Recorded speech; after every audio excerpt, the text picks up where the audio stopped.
Hi, I am doctor Naseem Hamza. ഞങ്ങൾ കഴിഞ്ഞ ജൂലൈയിലാണ് ഗ്രാവിറ്റാസ് ഇന്റീരിയേഴ്സിന് ഞങ്ങൾ ബോബ ലൈവിന്റെ രണ്ടാമത്തെ ബ്രാഞ്ചിന് വേണ്ടി അപ്രോച്ച് ചെയ്തത്.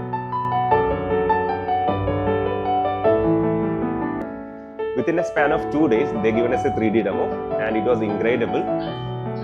ഞങ്ങൾ ഫസ്റ്റ് ആയിട്ട് മീറ്റ് ചെയ്തത് മിസ്റ്റർ സലീലിനെ ആയിരുന്നു. He is very approachable and he done the work in a very passionate way and thank you so much for that.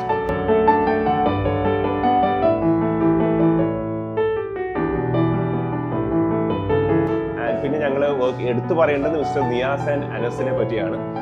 Niyas ആയിരുന്നു ഞങ്ങളെ സ്റ്റോറിന്റെ ബാക്കി എല്ലാ കാര്യങ്ങളും നോക്കിയിരുന്നത് ഇന്റീരിയർ വർക്കിന്റെ. And he done exactly what I dreamed of. And thank you so much, Gravitas Interiors, for this incredible work.